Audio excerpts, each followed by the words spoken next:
Сәлеметсіздер ме, құрметті көрермендер, менің каналыма қош келдіңіздер. Бүгін біз сіздермен қатпарлы орама, яғни бөрек деп айтсақ та болады, түрікше бөрек деп аталады. Қатпарлы, қараңыздаршы, мінекей. Начинкасымен орама жасадық. Түрі деген енді өте керемет болып тұр. Видеоның басынан соңына дейін менімен бірге болыңыздар, қалай жасау керек екенін бірге үйренейік. Ал құрметті көрермендер, бүгін біз ерекше тағам жасаймыз. Ол үшін бізге жылы суымыз қажет. Жылы судан мен 300 грамм, 400 грамм су алдым. Ұннан 250 грамм ұн алдым. Дрожжымыз, яғни ашытқы қажет және тұз қажет болады. Ең бірінші бізге жылы су қажет. Суларыңыз ыстық та болмасын, ыстық болса ашытқыларыңыз пісіп кетуі мүмкін. 1 чай қасық дрожжымызды, ашытқымызды саламыз.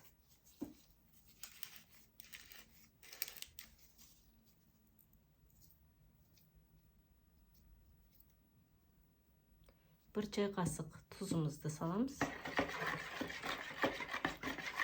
Жақсылап араластырып алып, ұнымызды салып, қатты жұмсақ емес және қатты пресный дейді, қатты тесто болмау керек.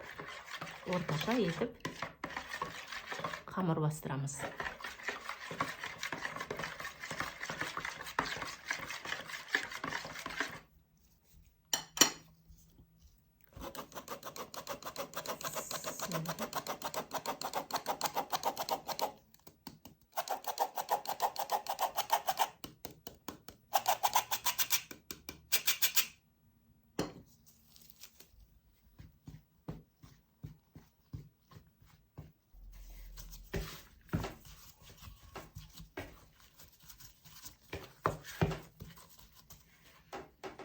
Мінекей құрметті көрермендер, қамырымызды ашытып алдық, яғни бастырып алдық. Қатты жұмсақ емес, қатты емес, орташа қылып.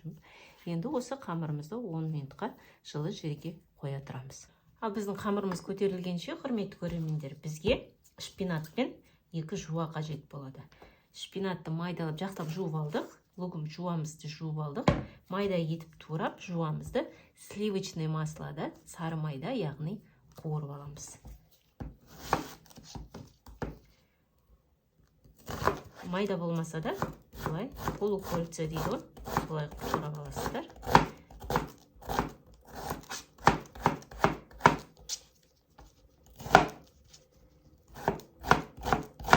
Мінекей мынандай 50 грамм сары майда қуырып аламыз сковородкаға жуамызды.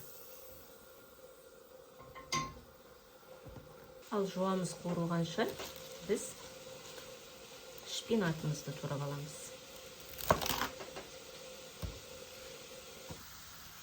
Мінекей құрметті көрермендер, жуамыздың үстіне паприка саламыз, аздаған қара бұрышымызды салып, қуырылғанша тағы да араластырамыз. Мінекей құрметті көрермендер, қуырылған жуамызды шпинатымыздың бетіне саламыз. Енді осыған аздаған тұз, қара бұрыш салып, жаңағы дәмдеуіштеріңізді салсаңыздар да болады. Дәмдеуіштеріңізді салып, жақсылап араластырып аламыз.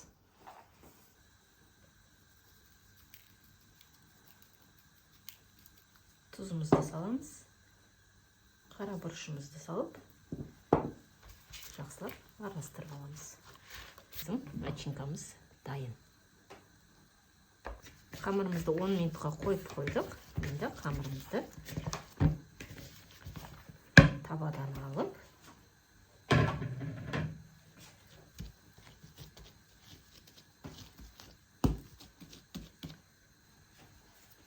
қамырымызды бірнеше бөлікке бөліп аламыз.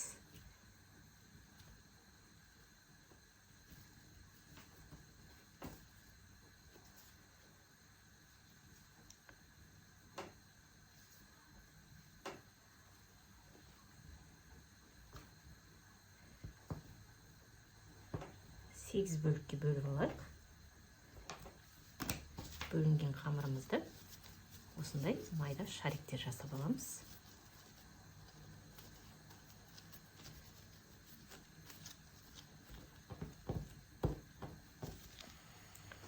Ал келесі құрметті көрермендер, мынандай ыдыс алып алыңыздар.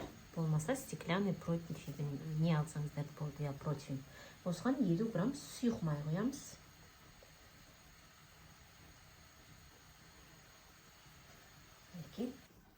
Және 50 грамм сары майды растопить етіп аламыз, яғни ертіп алдым мен. Оны да құямыз. Мінекей.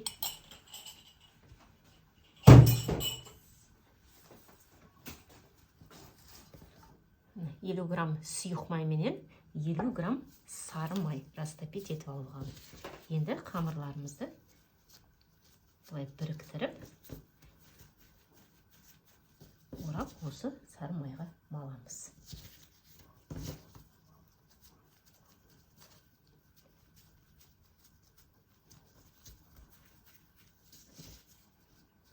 Үлкендеу ыдыс алсаңыздар да болады, мен кішірек ыдыс алып қойыппын. Сиіп қалар деймін деп ойлаймын енді.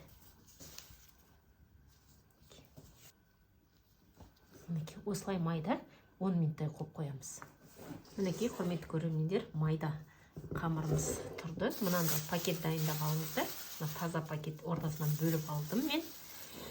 Енді осы майға аунаған қамырымызды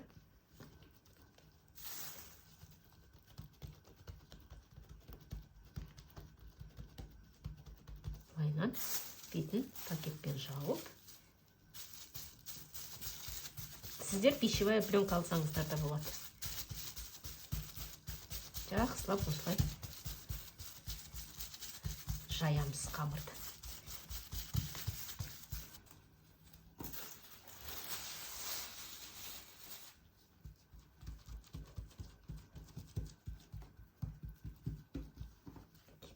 Осындай жұп-жұқа болу керек.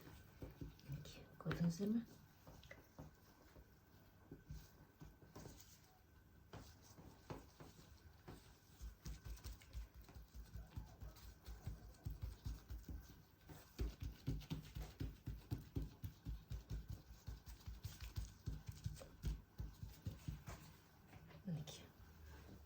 Осындай жұқа болады, және ішіне жаңағы біздің дайын шпинатымызды саламыз.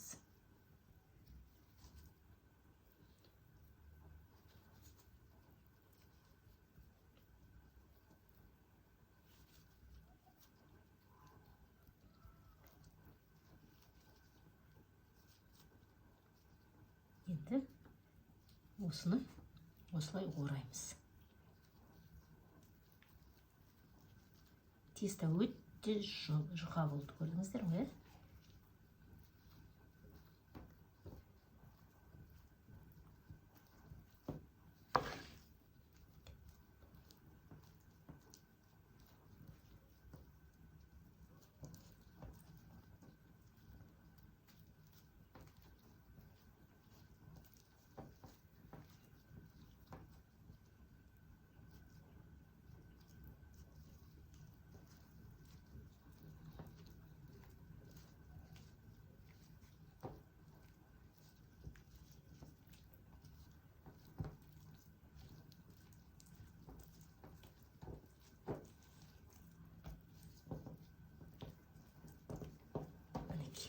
Келесі противендарыңызды алып, противендарыңызды майламай-ақ қойсаңыздар да болады.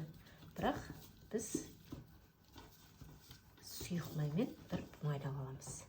Және осыны былайынан қатарынан салып шығамыз бәрін. Мінекей, құрметті көрермендер, көріп тұрсыздар ғой, осылай пакеттің астында қамырымызды осылай жақсылап жайып аламыз. Майға жақсы сіңдірсеңіздер, тез ақ жайылады.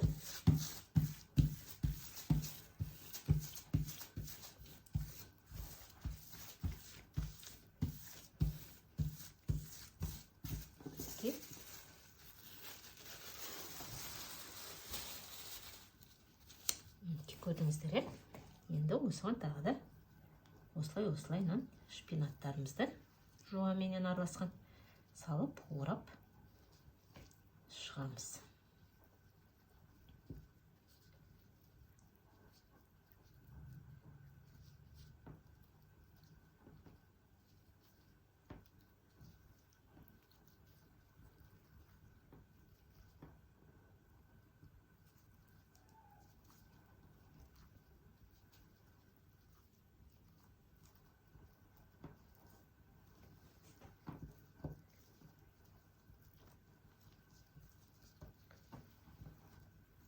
Начинкасына басқа салсаңыздар да болады. Яғни асқабақтан жасасаңыздар да болады.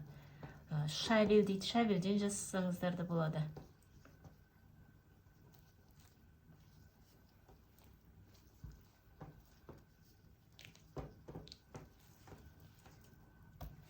Мінекей құрметті көрермендер, барлығының ішіне начинкамызды салып, орап шықтық. Енді осыны пешімізде 30-35 минут 180 градуста пісіріп аламыз. Мінекей құрметті көрермендер, қараңыздар, біздің бүгінгі кешкі асымыз дайын. Қараңыздар, қандай керемет.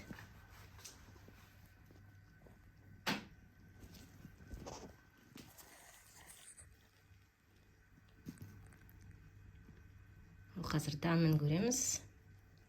Астарыңыз дәмді болсын. Мінекей құрметті көрермендер, қараңыздар. Мына жұмсақ, әдемі болып, қатпарлы болып піскен.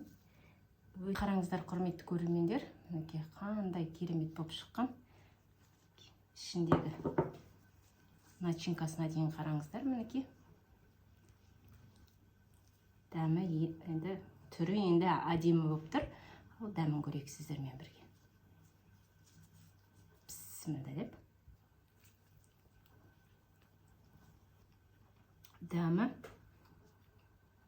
Дәмі енді керемет, ауызда еріп тұр. Жасап көріңіздер, құрметті достар, көрермендер, өте керемет шыққан дәмі.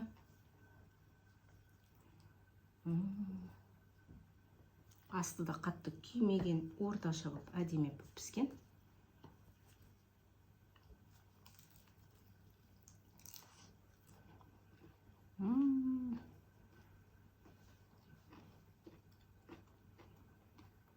Керемет болып шыққан. Жасап көріңіздер. Ал құрметті көрермендер, мен сіздермен қоштаспаймын. Келесі кездескенше сау саламатта болыңыздар.